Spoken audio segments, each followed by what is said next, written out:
Selon l'ONU, environ 100 000 Soudanais du Sud pourraient mourir de faim. Ils sont parmi les 3,8 millions de personnes déplacées à l'intérieur du pays ou qui ont fui en tant que réfugiés. Les États-Unis sont le principal fournisseur d'aide humanitaire là-bas. Après son retour d'un voyage à Djouba et dans ce qui est devenu le plus grand camp de réfugiés au monde, Bidi Bidi en Ouganda, le sénateur démocrate Chris Coons a lancé un sérieux avertissement.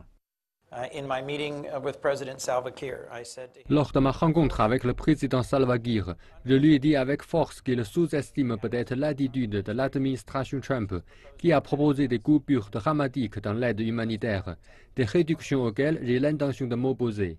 Mais dans un examen de l'USAID et une révision du département d'État, le Soudan du Sud pourrait ne pas être la priorité, ni même au milieu de la liste.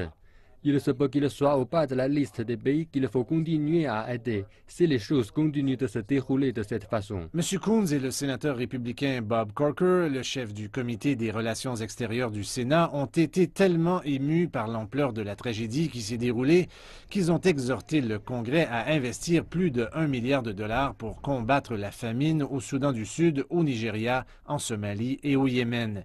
Mais le sénateur Coons a déclaré au président Kiir que Donald Trump réclame des réductions majeures au cours du prochain exercice financier qui débutera en octobre. Et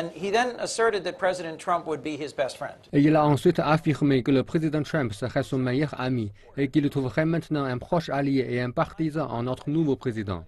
Je lui ai encore rappelé que c'est possible que le président Trump ne connaisse pas le Soudan du Sud ni le président Kiir et qu'il peut avoir d'autres priorités. Et je pense que c'est une stratégie potentielle dans ce cas-ci.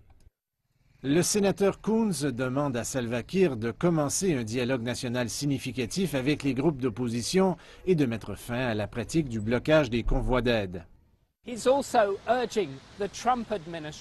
Il demande également à l'administration Trump de nommer un envoyé spécial pour le Soudan du Sud afin de convoquer l'Union africaine, les Nations unies et d'autres dirigeants régionaux pour aider le pays à s'engager dans la voie difficile qui mènera vers la paix.